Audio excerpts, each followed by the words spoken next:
case you missed it, it's the top 5 sports talkers of the day. Now, it's time for Dan Barreiro's Top 5 at 5. Brought to you by Gutter Helmet of Minnesota. Never clean your gutters again. Learn more at gutterhelmetmn.com. All right, you can start. Time now for the obligatory Kevin Fallness Minnesota Wild mention. We're out early today, 6:15. We'll take you right up to Kevin Fallness in the pregame show because the Wild are starting game 1 of a back-to-back in Canada. They get Toronto tonight. They get the Canadiens in Montreal tomorrow, so we'll probably be out early. A 6 o'clock puck drop in Montreal tomorrow. Lines mostly the same. Gus Bus starting in net tonight. So you've got Hartman, Kaprizov, Zuccarello at the top, your Krem line, Yurov, Trenyan, Tarasenko, and everyone else in your bottom 2 lines. So Wild, good win last time, but now a Toronto team who is good but not great, as good as they usually are. Are we worried about the kid goaltender yet, or is that just one of those nights that's going to happen? I think some of the goals were his fault and some weren't, but he definitely wasn't as sharp as he usually is. Gotcha. I'll get back to you tomorrow where I presume he will start because no way they do Gus 2 nights in a row. So we'll see how he plays in Montreal, but Gus Bus tonight. Have we been still... I haven't looked up the numbers lately. Are we close to 50-50? As far as starts? Yes. I'd say it's more evening out, but I'd still say Gus is the advantage. Because at the beginning of the year, it wasn't supposed to be close to 50-50, right? And that's what changed. So maybe heading in that direction, but... maybe not anymore. Still Bus. We'll see. All right, fair enough. Your Wolves, they get the Jazz tomorrow in Utah. That's an 8 o'clock tip, which, by the way, the Wild game you'll hear right here on the Fan. Take you up. Free iHeartRadio app stuff. Timberwolves also on the iHeartRadio app, the Timberwolves channel.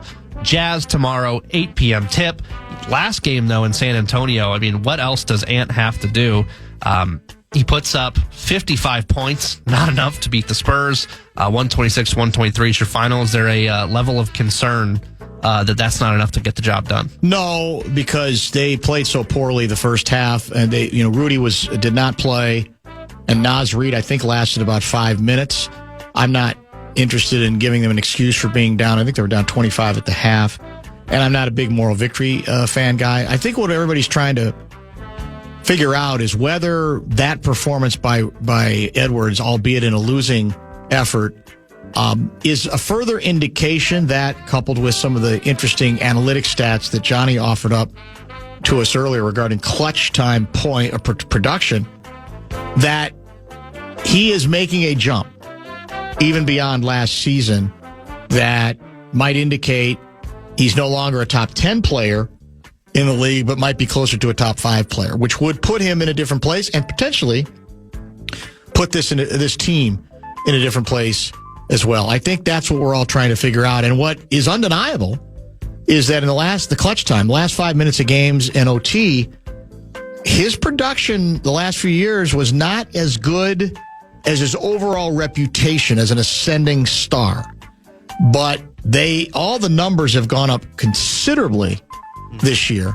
And let's face it, I mean, when you get into good competition, you get into later in the season or you get into the postseason, presumably you're going to, clutch time is going to matter. So we'll see if that's what we're starting to get out of Anthony Edwards. And also, if it is, what impact does that have on the head coach's approach? I should say the general manager's approach. I guess he's got a fancier title than that, Tim Conley, about adding another guard to the equation. I think that's what we're all waiting for as we get closer to the trade deadline.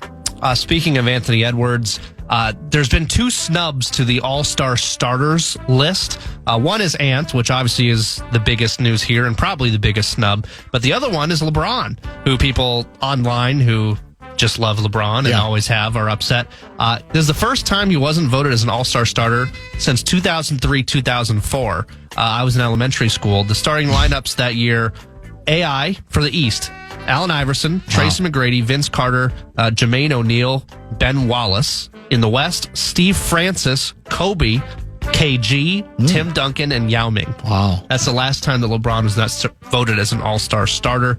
In your mind, I mean, is that even a snub at all, or Ant's the biggest snub? I don't think I've said this. I don't win over many people on this, but because of the nature of All-Star selection, which does include a voting component, I just can't get that worked up over any of the so-called snubs. Yeah. Do I think Edwards has been a better player than Steph this year? Yes.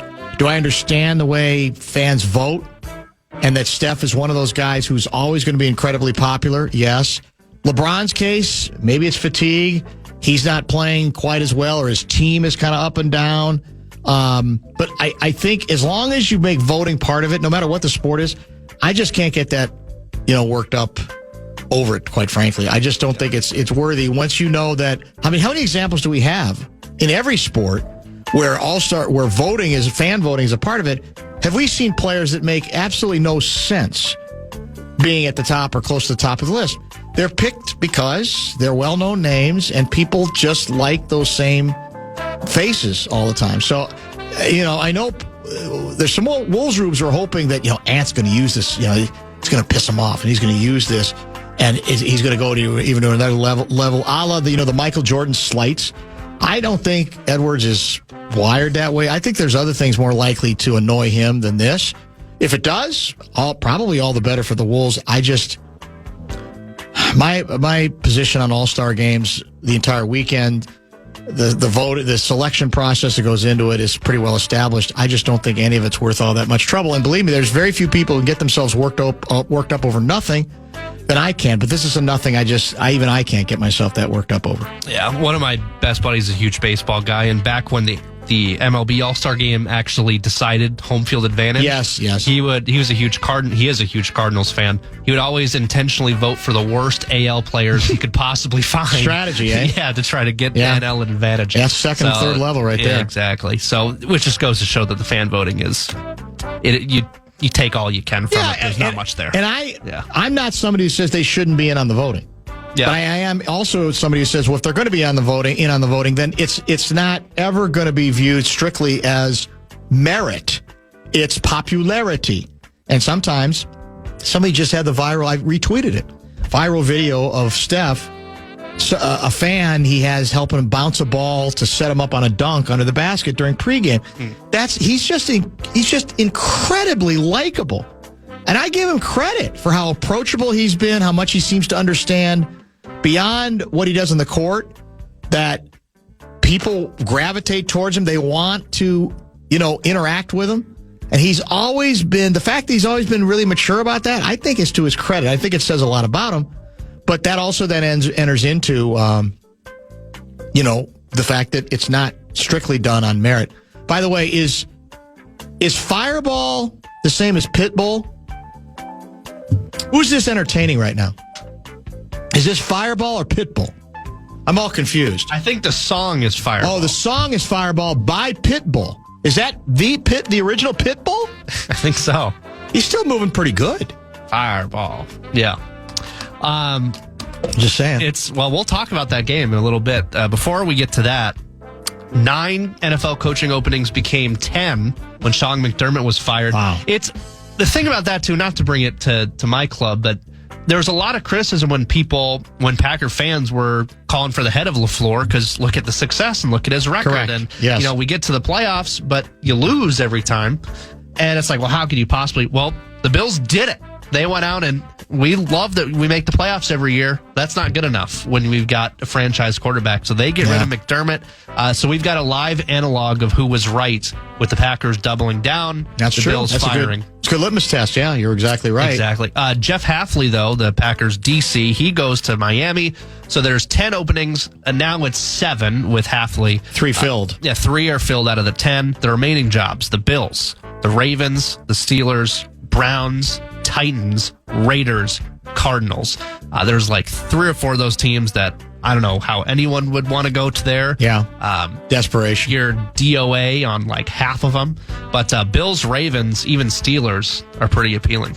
Is there a front runner early? Have any names surfaced via the speculation rumor mill for Buffalo? Or is it too soon? I think it might even be too soon. Yeah, because that would certainly be, you'd think. I'm sure there is somewhere. Quarterback whisperers, that's got to be a very attractive job, don't you think? 100%. I don't see why not at this point. Like you said, aren't they when do they move into the new stadium next year or is it the year after? I think next year is the first year of it as far as I'm aware. Nice little bonus as well.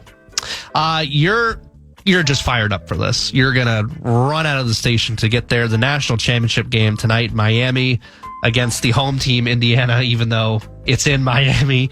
The Hoosiers are favored by 7.5 points is what I've got in a national championship. And that really would be just the stamp of call it what it is, an historic college football season and performance from a program that has been well documented, has not been good. Has been anything but good. Here's the hard part for me. I'm going to talk to Rick Bozich about this at 5:30. Big-time Indiana University football rube, former columnist, Louisville Courier-Journal.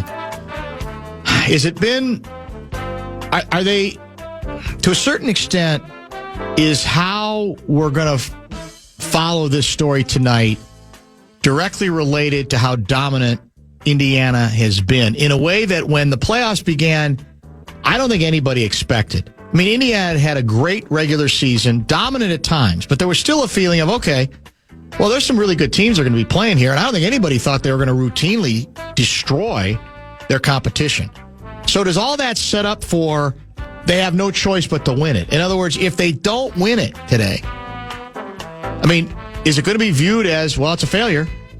You know, when you dominate to this degree, plus I think it's like 480 points over your opponent over the course of the season, does that unfortunately set this thing up that you're obligated to win it in a way that everybody's going to be devastated if you don't? That seems preposterous given Indiana's history, right? Because you'd like to stay philosophical and say, man, it'd be a bad look. Obviously, it'd be bad luck if they lost tonight after all they did. Heavy favorites the whole bit. But in the grand scheme of things, this 2-year run, especially this year, is unbelievable for a school that was, until halfway through this season, the losingest football program in major college football history. So that's my one fear about what you set up. And I admit it, the Danny Downer in me has in the back of my mind this notion that they've played so well through the postseason. Sooner or later, Mason says this, it's hard to win 16 games in a row. And it's hard occasionally not to have a game where you play down a little bit, where you just are off a little bit. The QB makes a couple of mistakes. And could this be that game? Maybe they're so good and so focused and so no nonsense and so well coached that it wouldn't matter. I think on paper they're better than Miami.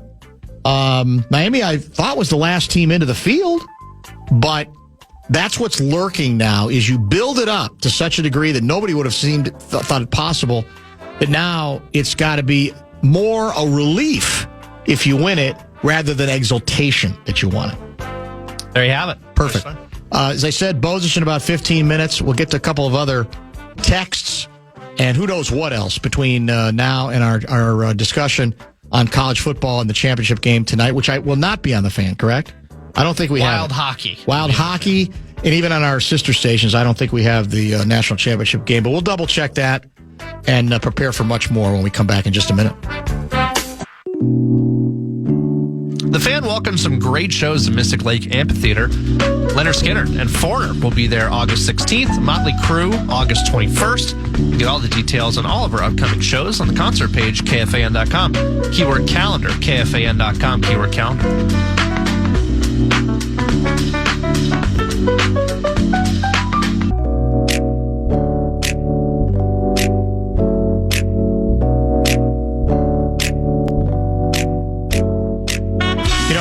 Think we ever played the NFC, I should say NFL, wild card round talking point that laid out two ridiculous plays by Caleb Williams against your team, the Green Bay Packers. Let's go ahead and get caught up by playing those now just because Brett Blakemore is asking for it. So 4th down and 8 for Chicago. The Bears during the regular season were 21st in the league on 4th down. Here's the snap. Williams back. Williams looking. Williams pressured. Rolling left. Throws deep down the field. Caught by Adunze. And he's knocked out of bounds at the 30. Williams rolling left. Dropped it in the bucket to Rome Adunze for a gain of 27. What a throw. It was, again, going left. almost got caught, he did get tripped up. He released the ball right as he got tripped up and put it right on the mark. First down and 10. Williams will line up in the shotgun. He's got Swift to his left. 3 receivers out to the left side of the formation. Burden in short motion. Williams gets the snap. 4-man rush. Pumps to his left. Throws deep. Got a man open. It's Moore. He's got it into the end zone. Touchdown Bears. Touchdown Bears. DJ Moore. Caleb Williams with a strike. And the Bears have taken the lead with 1:43 to go. A 25-yard touchdown, and the Bears lead 30-27.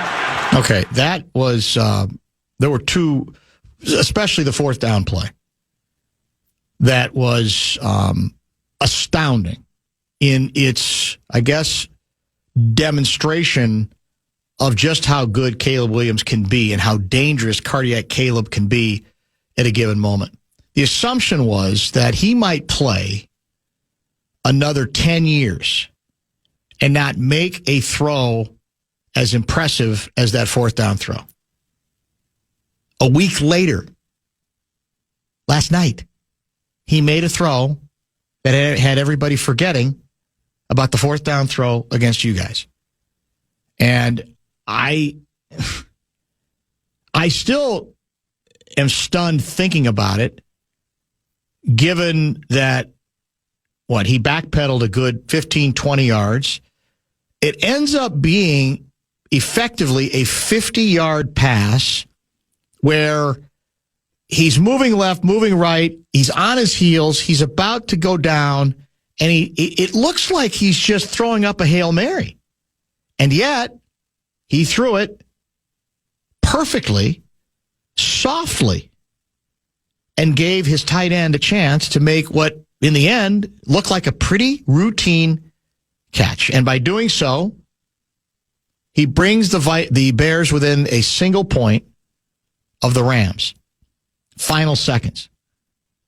So I'm not going to say that Caleb Williams is going to be another 10 years before we see another pass like that. Next game he plays, there might be a game like that. Those 2 plays, the 4th down play and then the touchdown that kept the Bears alive yesterday, are the reasons why people were drooling when he came out of college. It was, there's, learning the game. There's the cerebral aspects of being a big-time quarterback at this level where everything's coming at you faster. And then there's oh my God, all hell has broken loose. His protection is destroyed, and we just need him to pull a rabbit out of his hat. And that's what he did on both occasions. I'm still gobsmacked by how easy the one looked yesterday after the original struggles to even be in position to get the ball off. Now, the question on the table, which we've not discussed, is whether you would have been tempted to go win the game right there. You go for 2 there. Literally, that's for the game. You make it, you win. You fail, you lose. There is no overtime. There is no second chance. And if I'm being honest, what I will tell you is I don't think I would have had the guts to go for 2. I think the decision he made was the same decision I would make, although there's something delicious about saying, even if you're at home, because the cliche is if you're on the road, you just go for it. Or if you're considered the inferior team, you just say, 1 play. We're going to go for it right here.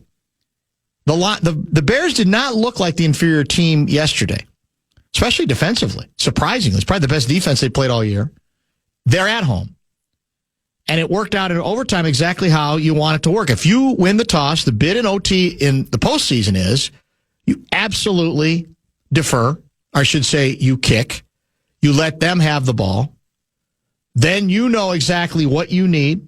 Obviously, you need 3, you need 7, you need 8, whatever it is, or you need nothing. Then you get the ball, and all you need is 3. worked out perfectly for the Bears. They're at the 50. They're in position. And then he throws what I would classify as an ill-advised pass. I don't think we're at a point now, sadly, with Caleb that it's almost like, well, you're not allowed to ever say he didn't make the right play because he makes these incredible plays that have kept them alive, historically so.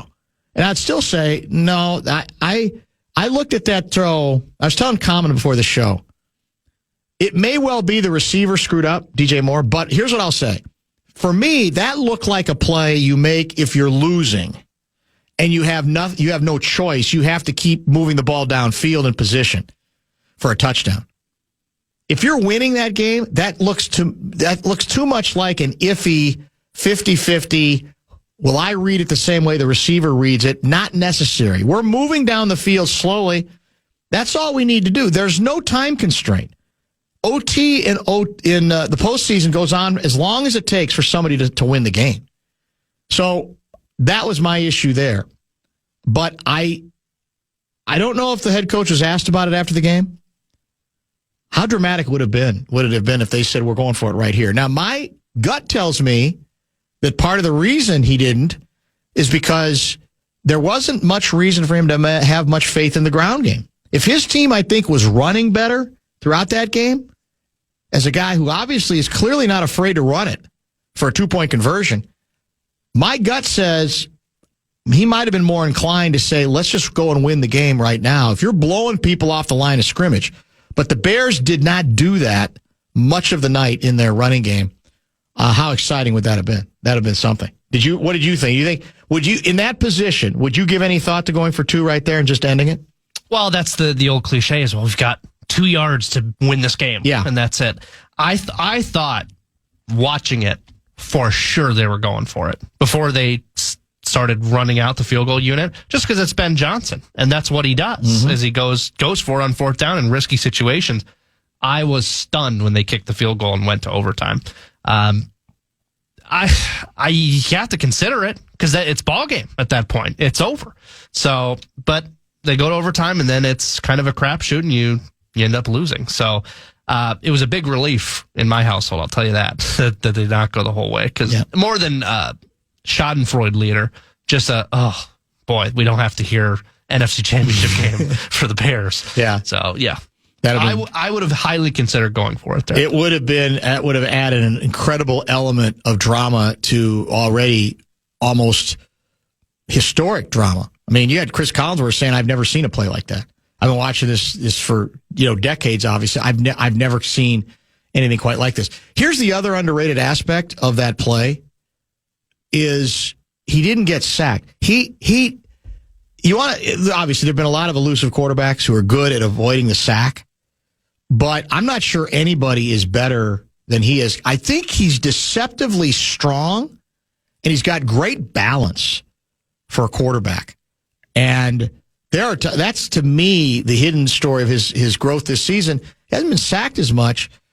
Some of that is making quicker decisions, but I think some of it is he's figured out better how to use his legs effectively. And if the last element is obviously the one people talk about. If he can make a greater percentage of what might be viewed as the more routine pass completion, then he will be the best quarterback in football. At that point, that's the one thing I think that he still has to get better at. I think he threw, is it 5 interceptions the last 2 games? I think he did. That's a lot.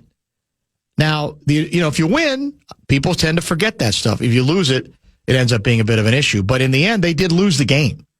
And you could say in the end, it was the takeaway differential that had a lot to do with that, and he was responsible for some of that too. Bottom of the hour pause. Let's talk college football championship. There's no more Rube-like Indiana University football fan than our next guest, my former college roommate Rick Bozich. We'll catch up with him, see how he is preparing himself for tonight's game. How nervous is he? What will he be wearing tonight? I've got my Hoosier Indiana football hoodie on.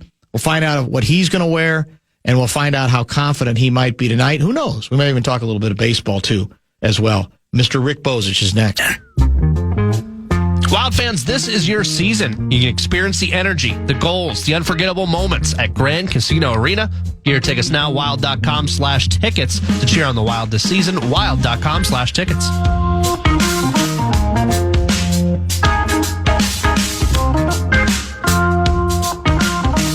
I'm guessing our next guest is very nervous right now. Since he retired from the printed word, and I think really the broadcast word as well, not really that many months ago, he has become fully and completely invested in being a fan of the Indiana University football program.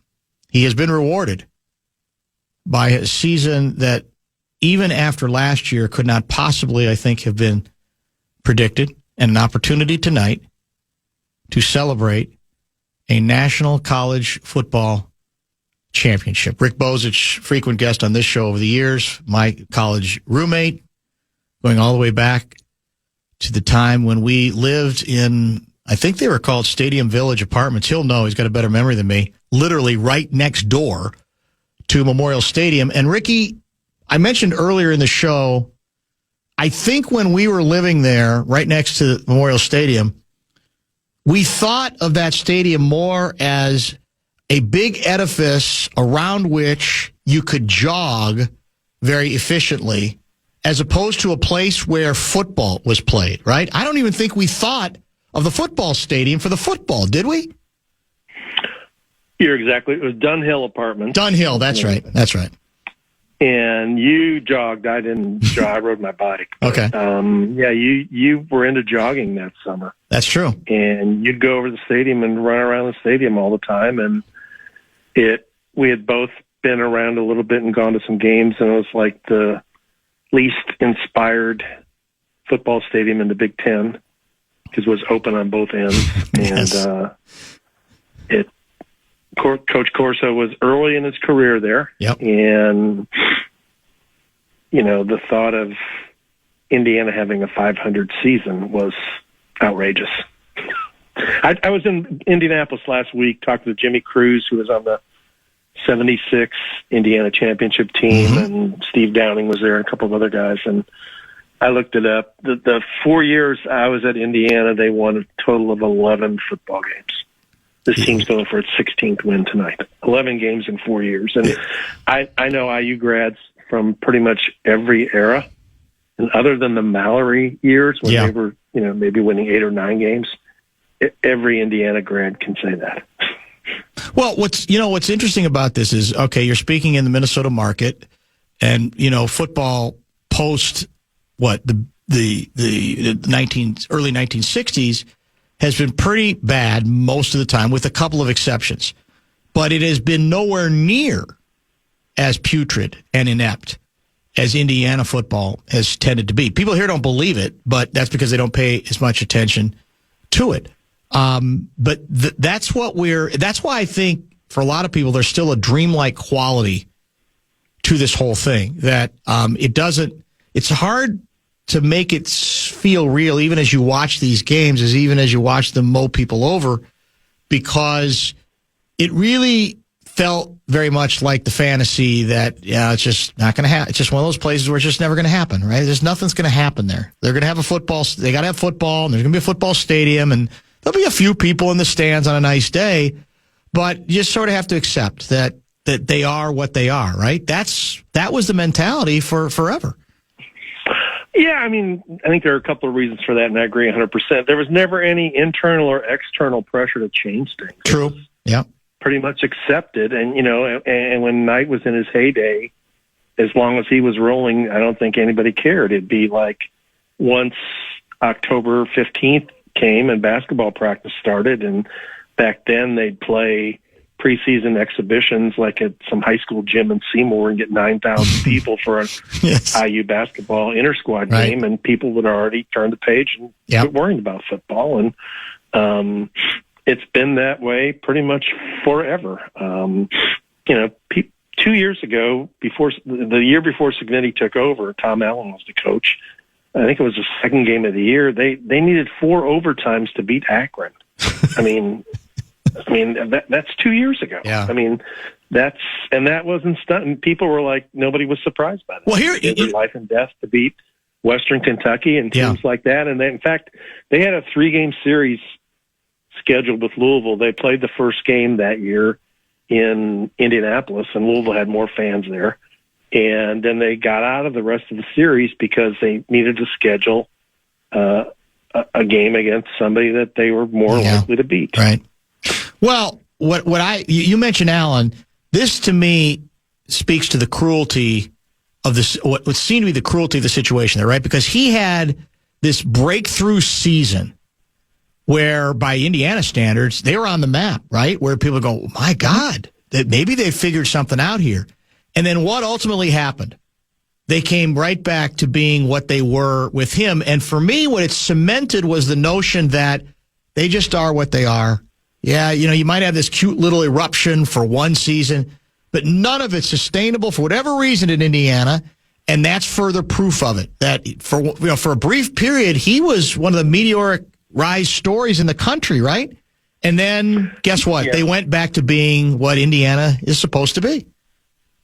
Yeah, I mean, they had a good year, and then they had the COVID year when they played a reduced schedule, and they beat everybody except for Ohio State, and then they lost the bowl game to Ole Miss, and then, a couple of his assistant coaches left, and other people took his strength and conditioning guy, and it just fell apart quickly. I mean, the next year they started the season ranked. I'm pretty sure they played the first game at Iowa, and Penix threw an interception like the first series, and that was it. The season was over already, and then Penix left and finished his career at Washington in the national championship game. It was never sustainable, and people talk. I mean, Corso was a coach for 10 years. What did he have? 2 winning seasons. Yeah. Well, 3 at the most. You'll appreciate this story, and I'm hoping the audience will too, as another example of Indiana football futility. When I was at the Indiana Daily Student, I don't know if this particular year you were also there, and I think this was the semester I was the sports editor. And the reporter covering the team most of the time was a guy, really nice guy, Southern Indiana guy, as I recall, named Jerry Moore. And I would edit, like, after one particularly undistinguished loss. This was I think this would have been Corso. That was Corso. It had to be Corso, yeah.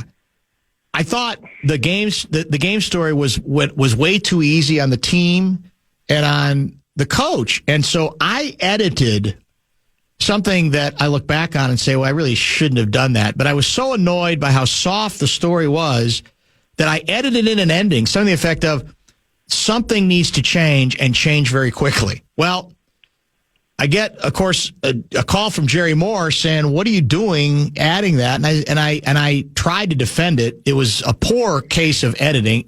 I shouldn't have done it, but it kind of spoke to the desperation of the situation where you wanted somebody to cry out and say, "My God, are we always going to just accept this mediocrity or accept losing as often as we do?"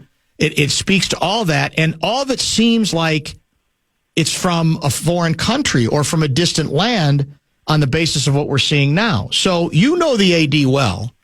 Tell me, and I don't know how many conversations you've had with him about finding and zeroing in and drilling down on Cignetti, but how much credit does he get? What do you think? Did you think he had any idea what he had figured out here? Or if you go back to the beginning, what strikes you about this whole marriage? Well, I'll expand it a little bit. I think the whole mindset changed briefly, 2010 or 2011 when Fred Glass hired Kevin Wilson. It was like they brought him in from Oklahoma where he was the offensive coordinator, and they got a little bit more serious about football. And then he had some decent teams, but he was just an offensive coach, and the defense stunk. And then Allen took over, and Fred Glass was gone, and Scott Dolson, who we're talking about, is the athletic director. He's a former basketball student manager under Bob Knight, considered a basketball guy. And I think there was a new university president, Pam Whitten, and she was on today actually with Pat McAfee talking about it. And I think they really had a moment where they sat down and talked about, look at college football right now. And that's what runs everything. It runs conference realignment. It runs revenue. It runs where you're going to be at in the new world of college athletics. And to continue down the road that Indiana was on was to risk being irrelevant and get left behind. And so they had to make a change. And I didn't even think they would pay the $15 million or whatever it was to buy out Tom Allen, but they did. And this new president was like, this has to be a priority. I mean, the football team needs to quit being a joke. And Dolson had some people on his staff do some research on some qualities that he was looking for in a coach, somebody who'd been a head coach somewhere and somebody who had shown a track record of building something at a place that hadn't won. And they came up with Cignetti. But even he, there's no way he could have imagined. Nobody's imagined this. I mean, Cignetti might say that he has. Right. And some of the comments he made in advance suggest that he did. But I think if you gave him, sodium tenofol, truth serum, he would say that he didn't expect 16 in the second year. I mean, come on. So let me get to a comment. Gargi passed this along. He's off today. He's tracking Golden Gopher women's basketball out west. But he heard Mark Cuban on Sirius today say this: a suite for Rose Bowl was $150,000, Peach Bowl was $90,000. I don't even want to tell you what I paid for my suite tonight. Cuban has gotten a lot of attention, and I want to set the record straight on sequence here, because at many schools that have become defensive, again, historically losing schools, that have gotten defensive about, well, why can't you find somebody like that? I mean, doesn't that prove that it can be done almost anywhere? The comeback is, well, it's money. You got to have a fat cat who is basically willing to write any check at any time. And some schools, we have it. Minnesota, for example, we might not have it. And therefore, we got to find our own Mark Cuban. Now, what I need from you is where Cuban fits in, because I thought a lot of the success came before Cuban started what is obviously now have to be a great help, writing big checks to IU football. So where in reality, if we're being accurate, where does Mark Cuban fit into this whole equation? Yeah, my sense of it is that Cuban didn't really get that involved until last year. He came to the Notre Dame game when they lost in South Bend, December of 2024 in the playoff, and met Cignetti, and they're both from the Pittsburgh area, and they hit it off. And at that point, he gave some money. So the first year, he really was not really a factor at all. And then he was quoted recently as saying he gave more this year than he gave last year. But, I don't think it's like, $50 million or something. I don't even know what it is. I mean, and from what I know of talking to other writers who cover the game nationally, I mean, there are a whole lot of schools, Oregon, I think Texas Tech, LSU, that spent a lot more money on players than Indiana did this year.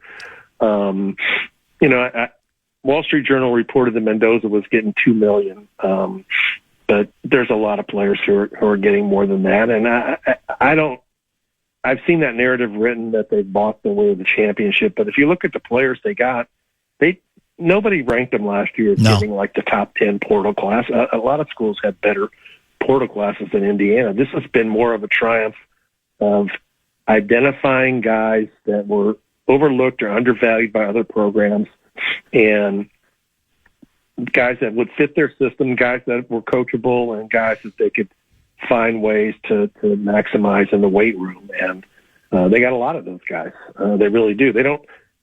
Mendoza might be the biggest gift they got out of the portal.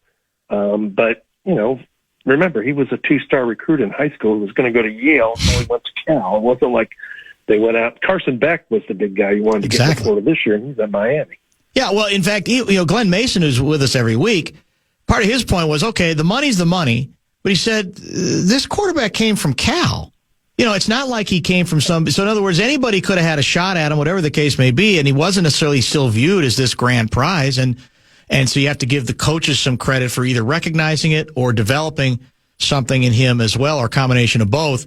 Did you, I thought I also read Wall Street Journal, and I missed this completely. You probably already knew it, or I'm sure you knew it, that Mellencamp has his own shack at the top of Memorial Stadium on the press box side Little tiny shack where he can watch his games from and also smoke, because I guess he's still a smoker. And have you ever had a chance to have an audience with Mellencamp and get up there? I've had no audiences with him. I've seen him in the elevator, the same elevator that was there when they were in the 70s and rattles all the way up and down. Yes.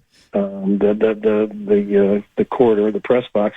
There, it's a horrible place. I mean, the press box, as you know, at IU is super high. Yep. And this is like, press box is the 5th floor. His thing's on the 7th or 8th floor. So it's not like it's some luxurious suite. It's just a private place for him to watch the game. Yeah. No, that's very, very true. Can you get a sense, or can you give us a sense of how the campus has been transformed? I know you've been there a few times. How can you convey sort of the phenomenon and the way it is seemingly taken over the school? A multiplicity of ways in terms of the students now actually come. For a longest time, you know, when my daughter was there from 2002 to 2006, I think students they had a vigorous and lively and tailgate right on 17th Street, just sort of south of the stadium in that grassy area. Yep. But most of the students wouldn't go to the game, and the ones that did go to the game would leave at halftime. Right. Now the students come and they pretty much stay for the game because Signetti called them out once on that, and now that they're into it and they're very vigorous about it. Last week they gave out rally towels. The towel, they give out towels now for every game, and the line, it was like a 2-hour wait to get a towel. I saw some stuff today. People were lining up at like 4 a.m. to get in Nick's so they could be in there today to watch the game, and a couple of other bars. Kirkwood is shut down tonight. No vehicle traffic. It's going to be shut down, pedestrians only. So it's going to be bananas up there. I think they drained the Showalter Fountain and maybe took it was like a porpoise or a fish. Well, I don't even know what's in there, but whatever it is, they took it out. Probably a wise move. Why has this run meant so much to you? To me? Yes. I don't know if you remember, but IU football used to be on WWCA in Gary. Mm-hmm. And when I was a little kid, on the radio, listen to games. Yep. Yeah, and I would listen to games on the transistor radio. I can remember Earl Faison, Marv Woodson, Richie Bader. Yeah. I would listen to games on the radio. I would sit and listen to a game on the radio as a 7 or 8-year-old kid, and I was really sort of energized by the '67 team. Yep. Because nobody expected them to do that. And even then I listened to the games on the radio because back then there would be one Big Ten game on every weekend, and it was rarely, if ever, Indiana. And I remember my dad went to IU Northwest and got me a button when they went to the Rose Bowl. It said, "We're Rose Bowl bound." And I wore that like to school and stuff. I thought it was a big deal. And, and then once you get to school there and they were terrible, it's like I've covered so many games that I've been through so many false alarms where they would start the season 3-0 or 4-0, and then they would play Ohio State or Michigan and lose like 53-7. Yes. And whether they lost 30 in a row to Ohio State until this year. And, the idea of them beating Michigan or Ohio State for most of our lives has been what? 1 out of every 30 games? I mean, so to see this happen, it's the greatest college football story of all time. And to me, it's one of the greatest sports stories of all time. I can't think in the Miracle Mets and there have been some unlikely underdogs. Sure. But for this program to go from where it has been not just 2 years ago, forever, to do this and beat Ohio State, smash Alabama, to dominate Oregon after they already beat them once in Eugene, it's like... This never happens. No. Where does this ever happen? I mean, I can't think of another example. Can you? No, I can't. And like I said, Mace has been all over this story. He absolutely loves it and celebrates it, and basically says that this is the story of the last 50 years of college football, if not even longer. Yeah. There's no question about it. Even though you say, well, are they a true Cinderella? But that goes back to, I think, a lot of misinformation that. You look at them now and say, well, how can they be Cinderella? They're killing people. They're spending money. And it's like, well, no, you got to go back to, as you said, what these players weren't highly thought of until they became highly thought of because they dominated to the degree that they have. And that, so I still think there are Cinderella elements to the story, even if it doesn't look it right now because of their level, the level of dominance they've achieved going into tonight. Yeah, I mean, when those guys, I remember when Cignetti came, and he got most of the players went in the portal. A few decided to stay. Most of them left. And he brought, I don't know, the first year it might have been 12 or 13 guys from JMU. Yep. And Surratt was one, and Kalen Black, who didn't play much, was one that happened. Aiden Fisher was probably the best one, the linebacker. And I think if you ask, and it was like, yeah, those guys were good players at JMU. They'll probably be okay in the Big Ten. But they're not. Right. They're nothing special. I mean, they're not Ohio State level players. They're not Michigan level players. They're not Penn State level players. They're overachievers. And that only goes so far in the Big Ten. And, you know, now they've taken it to the ultimate game. How nervous are you tonight? On a 1 to 10 scale? Yeah. Probably about 15. 15. And is it because that's just the nature of, again, still not quite believing this story? Or is it that they've, oddly enough, being as dominant as they've created a burden by which, I'll ask it this way. Is it going to be, will it be a celebration tonight, or will it be a relief of a burden? Have they been so good that now it's like, well, they're obligated to finish the thing, and I'll just breathe a sigh of relief. Will you breathe a sigh of relief, or will you actually be able to celebrate it tonight if they finish this thing? No, it'll be a celebration. It'll be a celebration. It's not like, it won't be a sigh of relief. It'll be a disappointment if they lose. Sure. To take the story all the way to the last chapter and not, you know, Pat Forty did a good job of explaining it today. I heard him on the Kornheiser podcast. But it would remind him of, like in thoroughbred racing, when there was a bunch of horses that would win first two legs of the Triple Crown and then didn't win the Belmont. It finished just short of the goal. So it'd be a disappointment, but it'll be a celebration. It won't be a relief. A relief, I don't know, it would be like if it was some team that was picked number one before the season in college basketball. Good point. Yep. Like when the 76 Indiana team was expected, nothing less than a national championship was going to satisfy people, and that was sort of a relief. This is going to be a celebration because it's going to be historic. I mean, if it happens. The most worrisome thing that you believe Miami represents, this particular Miami team, based on what you know and their heard. defense can be intimidating. They've got two really good defensive linemen. Yep. They might be able to stop IU's run. They're, first-round NFL-type players, and they're playing in their home stadium. They're before the season, they were pretty much consensus top 10, maybe top 5 team because of their talent level. And Carson Beck's played in a lot of big games at Georgia and at Miami, and I don't think he'll, fold under the stage. And, Indiana can't play the way it's played the last two games. I mean, the last two games were stress-free. This I think will go down to the fourth quarter, and you'll have to make plays. Were you tempted? In the Penn State game. Were you tempted to go? A little bit, but I don't know. I'm not going to spend $4,000 for a ticket, first of all. Right. Yes. And I sort of have an attitude of like, when I was in the media, I didn't like people who no longer were in the media getting passes and just like, cluttering the work area and weren't really working. So I wasn't going to try and get a press pass or anything, and I'm fine watching it on TV because I've already gotten a text from somebody saying it's been really hard to get inside, that the lines are really long and security and stuff, and a lot of grumbling about that kind of stuff. So I'm better off here. Yeah, you're probably right about that. And how nervous are you? I'm nervous. I'm not as nervous as you are because I think you're more invested. Part of it, I was mentioning this the other day on the radio. I think because you're in the environment or closer to the environment more often, and I'm more removed from it here. I think that by definition makes you more invested. Although I've never enjoyed just watching games on TV like I've enjoyed watching these games. I mean, there's no question about that part of it. And you've laid out a lot of the history and a lot of the baggage and why it ends up, why we end up feeling the way we do about this thing. There's not any question about that. relief's the wrong word. It's just I guess I've been surprised by how dominant they've already been through this. I thought all along, I thought they could keep winning. I just thought I've been amazed at how dominant they've been to this point. Haven't you, to a certain degree?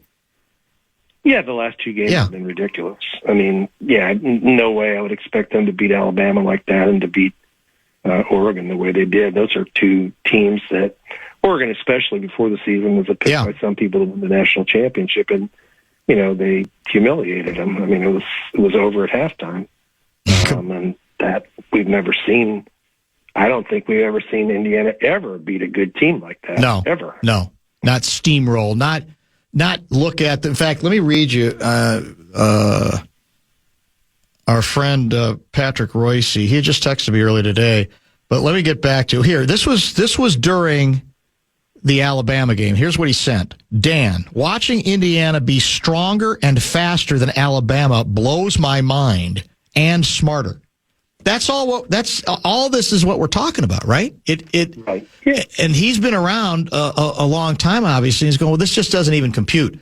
So will you be wearing any, I bought a year ago when I jumped on the bandwagon, and I think I've sent you the photo on Indiana University football. It's a black hoodie, red lettering. I have it on right now. Will you be wearing any sort of a ball cap, shirt, anything Indiana related tonight? Yeah, I've got my long sleeve shirt that I wear, and I got one of those hats with it's a black hat. The defensive coordinator was wearing it for a while. Says I'm in. Yes, the state of Indiana outline. That's a nice one. I've seen that one too. I mean, not only an IU grad, I'm a Hoosier, so I've lived. Yep, that's true. I'm a proud Hoosier. There's no question. This is history. So, yeah, I'm going to wear my stuff. And nobody will see it, just my wife and my dog, but that's okay. It's okay. That doesn't matter. And as you well know, but maybe a lot of people in our audience might not, we are 50 years removed. This for 2026, 50 years removed from the IU men's basketball team becoming what remains the last undefeated men's basketball champion, a team I covered. It was the year after you covered it for the student paper.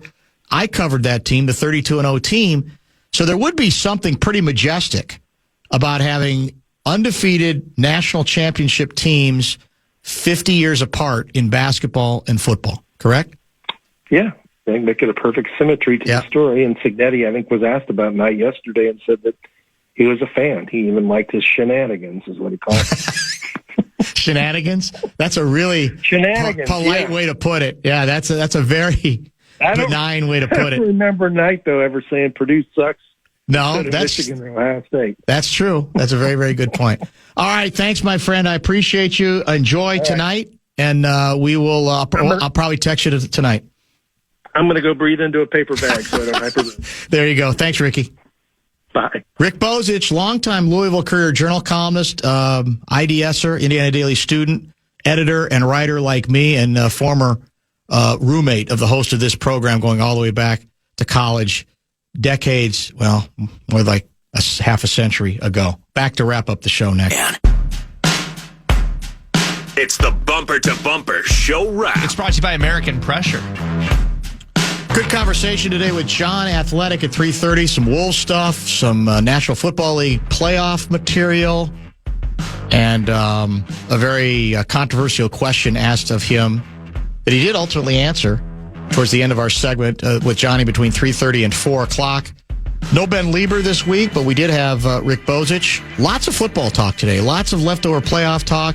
Really lots of, believe it or not, Vikings conversation as it pertains to my ongoing belief that among the regrets this year is that in a season in which I don't believe anybody, AFC or NFC, looks dominant, you didn't even make it to the party. And it's one of those years where I honestly believe you make it to the party, you can lie to yourself or convince yourself into believing you actually have a chance to win it. But we didn't even come close to that, and look what's left. I mean, Denver's got to play a backup quarterback, even though they got a very good defense. I know that they're at home. The Rams certainly didn't look like a dominant team against the Bears, although they got the thing done. Seattle might be the closest to dominant, but I'm still not convinced that they're that much better than San Francisco. Yet that may be how it looks. So a squandered opportunity. You could probably placate yourselves with the notion that the Vikings were not nearly good enough, even if they did better at the quarterback position. They had too many other issues, but I'll say again, I believe 80% of the Vikings' offensive dysfunction was related to the quarterback position. I think this was a year where it made a vulnerable team offensively look worse than it was because of the quarterback. And I do believe if your quarterback can play well to very well, it can mitigate and lessen some of the issues facing that club as well. And we just didn't see it because we had such crappy quarterback play. And now what's on the table is what's next and who else are we bringing in? And that's going to be, I know it's sad for people, but that's going to be the story this entire offseason. What else do they do at the quarterback position? There are other questions that obviously need to be answered, including whether Brian Flores will be back as defensive coordinator, which I think is now iffy. I'm even still concerned that even if he doesn't take a head coaching job, that he might end up someplace else as coordinator. We got too many jackals who cover the team every day, who have not ruled that out as well. My prediction tonight, I'm going to say, man, there's a who's who on the field, by the way, for this game. I've seen Jimmy Johnson. I've seen Mark Cuban. I've seen, now it's a shot at Tom Brady. I've got Indiana I think Indiana by a touchdown. I'll be shocked if this is another blowout like the other two have been, or the others have been, but I do like their chances. By the way, keep in mind, Miami's got some injury issues. They even have Xavier Lucas, the DB, suspended for the first half because of a targeting penalty. Indiana is healthier, although Indiana lost probably its best defensive player. If you recall, celebrating a couple of weeks ago. So overall, though, it appears that Miami's got more injury issues.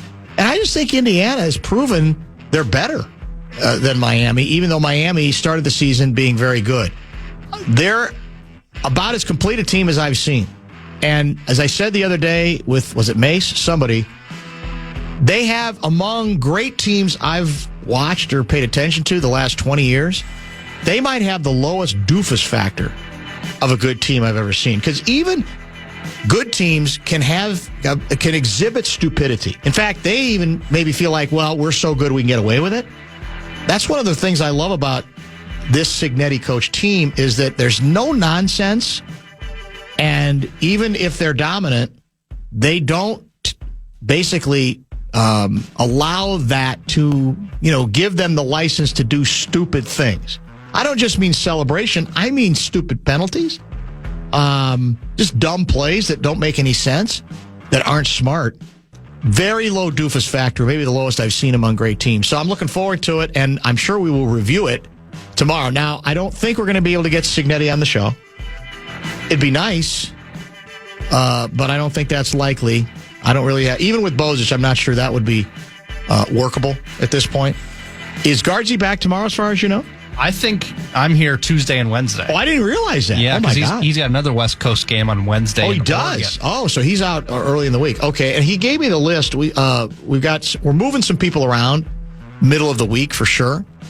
Now that we're in the sports abyss, we've got a little bit more flexibility there. Tonight on the Fan, there's no Fan on Demand on the air. Correct? No. We're going straight to Minnesota Wild. The pregame show. Is Fallness involved tonight or not? As far as I know. Well, you never know with him. It's a holiday. I didn't think Fallness worked on holidays. I mean, am I wrong? Occasionally, I feel like he's taking some holidays off. He took a weekend off for a hockey tournament. The Wild trade for Quinn Hughes. So that's still amazing to me. Does he regret that? Does he feel any guilt? You think? You have to think so. I think he probably would. So it's you tomorrow. I hope you can continue to survive whatever crud that you've been dealing with, and. I think Louis moved from Tuesday to Wednesday, but we'll give you all the details tomorrow right before the program. Thanks for texting today. Thanks for watching. Thank you for listening, and we will talk to you tomorrow beginning at 3 o'clock right here on The Fan. Whenever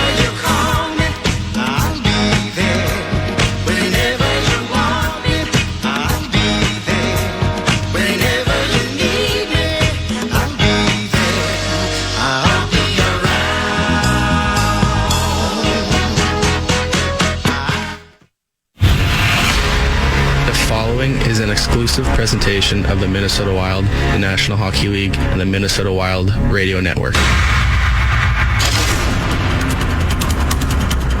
Coming off a terrible homestand and missing key players from the lineup, the odds definitely weren't in the Wild's favor Saturday night in Buffalo. Despite that, Wild with a quick re-attack. Kaprizov in, Krause, Zuccarello scores! Matt Zuccarello wins it in overtime! His second overtime winner of the year, and the Wild stun the Sabres in Buffalo. It's a 5-4 win for Minnesota. great start to the road trip as the Wild stop a 3-game slide. I think the last 3 games, our compete level was subpar. So you just got to get energy. You just try to do the things right all the time, and you find yourself tired going to the third period on the road, and it gave us a chance. But we miss those guys obviously dearly. But it's we're not looking at excuses. That's not the way we look at thing about it here. That's Marcus Foligno. Tonight the road trip continues in Toronto. No changes to the lineup. That means once again it's all hands on deck. I think we got a lot of competitive guys, really good players, and guys that have played a long time.